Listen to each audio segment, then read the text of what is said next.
Nah,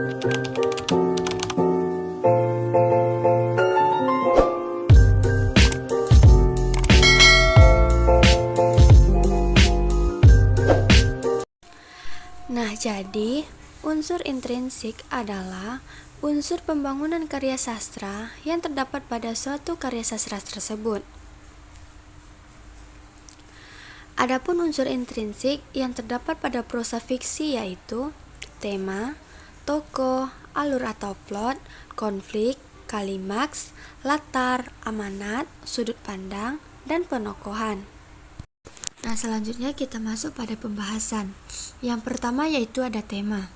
Tema adalah gagasan umum atau gagasan pokok yang terdapat di dalam suatu karya fiksi. Yang kedua yaitu tokoh. Tokoh ialah pelaku yang ada di dalam suatu teks.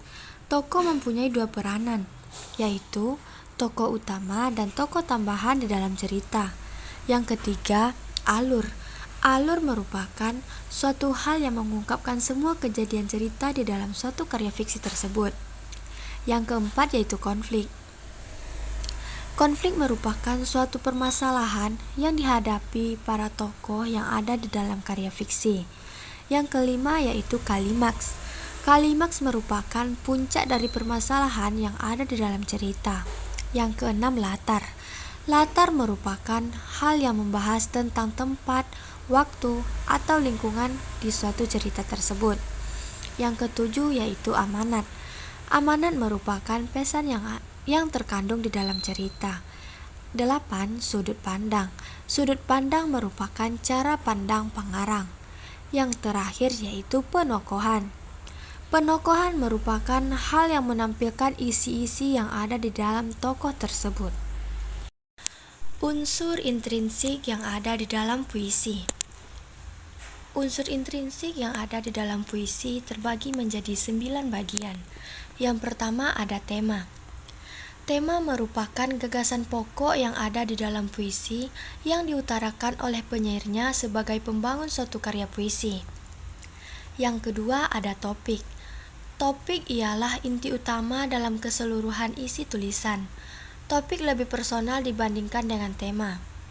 Topik merupakan hal yang utama dan pertama kali ditentukan dalam membuat suatu karya fiksi. Yang ketiga, amanat. Amanat merupakan pesan yang terkandung di dalam puisi tersebut. Amanat terbagi menjadi 2, yaitu amanat tersurat dan amanat tersirat. Yang keempat ada larik. Larik adalah baris per baris yang ada di dalam puisi. Di dalam larik biasanya terdapat suatu atau 2 kata. Jadi, larik bisa dikatakan dengan kata, kalimat, atau frasa dalam suatu bait tersebut. Yang kelima ada rima. Rima adalah persamaan bunyi yang terdapat di dalam suatu karya fiksi. Persamaan biasanya terdapat pada lirik ataupun bait. Yang keenam ada diksi. Diksi adalah pemilihan kata yang tepat dan sesuai untuk penyusunan suatu karya puisi. Yang ketujuh ada kata konkret. Kata konkret adalah kata yang memungkinkan terjadinya imaji. Yang kedelapan tipografi. Tipografi adalah bentuk puisi yang dipenuhi kata. Tepi kiri dan kanan puisi tidak memiliki pengaturan baris. Yang terakhir ada citraan. Citraan adalah upaya dari pembaca untuk mencermati suatu karya puisi tersebut.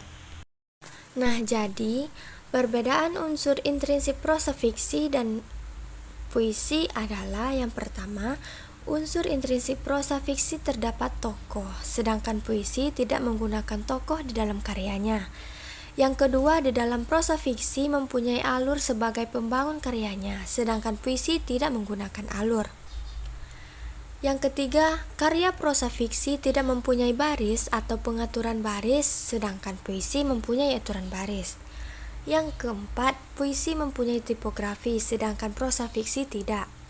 Yang terakhir, prosa fiksi mempunyai penokohan serta sudut pandang, sedangkan puisi tidak mempunyai penokohan ataupun sudut pandang. Nah, itu saja yang dapat saya jelaskan dari materi pada kali ini.